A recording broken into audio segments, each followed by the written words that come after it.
Hej. I dag der skal vi høre en lille historie. Historien den er ikke særlig moderne. Til gengæld der skulle den gerne illustrere, hvordan det har været for mig at starte på medicin. Der var engang en ung og uvidende rus, som startede på medicin på Aarhus Universitet. Allerede i rusforløbet, der var der noget, der hed generalforsamling i umbilicus. Den unge mand vidste ikke rigtigt, hvad det var, det gik ud på, men det greb om sig og var en hyggelig og festlig aften. Han fandt ud af allerede næste dag, hvad det ville sige at være med i umbilicus. Sloganet var, du kommer, vi tør op, og det var det, der skete. Folk de kom strømmende til klokken 3. De skinnede tilbage til diskokuglen, der hang i loftet. De sang og de dansede, og de købte nogle øl i baren. Umbilicus var dem, som tørrede op. Som årene gik, så greb det mere og mere om sig. Umbilicus skiftede besætning. Hvert år kom der nye kræfter til og et nyt slogan. Samtidig kom der flere og flere mediciner til, og baren var efterhånden meget besøgt, og festerne var både festlige, vilde og hyggelige. I løbet af en umbi-periode, der gør man, hvad man kan for at slæbe det, der skal slæbes, og smile det, der skal smiles.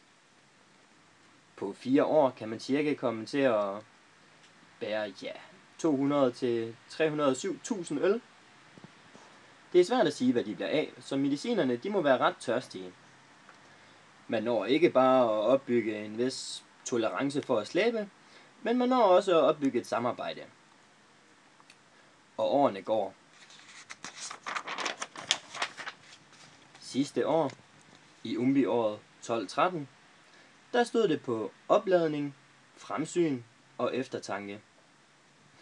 Og den unge mediciner, som engang var startet, han tænkte lidt tilbage på, hvad det var, der så var foregået i hans umbi-tid.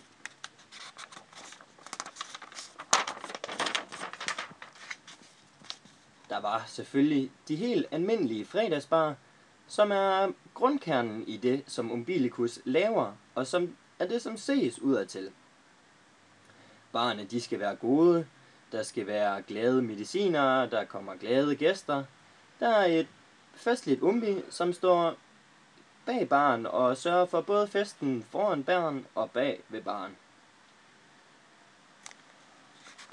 Umbilicus handler også om noget andet, meget stort, intensivt, men desværre hurtigt overstået. Det er kapsejladsen. Alle, der har været til kapsejladsen, de ved måske lidt, hvad det handler om, sådan inden for rammerne af en ølstafet i hvert fald. Men at være umbilicus til kapsejladsen, det er noget helt specielt. Og få lov til at repræsentere sit studie, i hvert fald sin festforening, og virkelig fyre den af sammen med alle de andre studerende på universitetet. Den store fælles begivenhed for alle studerende her i byen. Hvad enten man deltager eller ej, så er det noget, som skaber et stort fællesskab.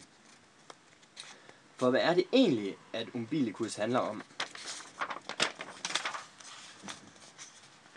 Umbilicus er jo egentlig 12 mere eller mindre almindelige personer, som er frivillige og fjollede, som måske lidt kan betegnes som de pinlige onkler og tanter, men som virkelig forsøger at gøre den bedst mulige indsats for at have et sammenhold både sammen og for at skabe et sammenhold på studiet.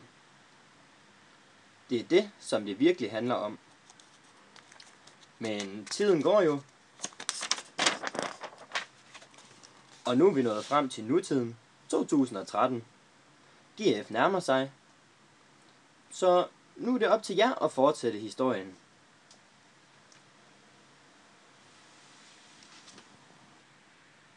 Men det er en enkelt gammel umbis, en enkelt mediciners, mit syn på sagen.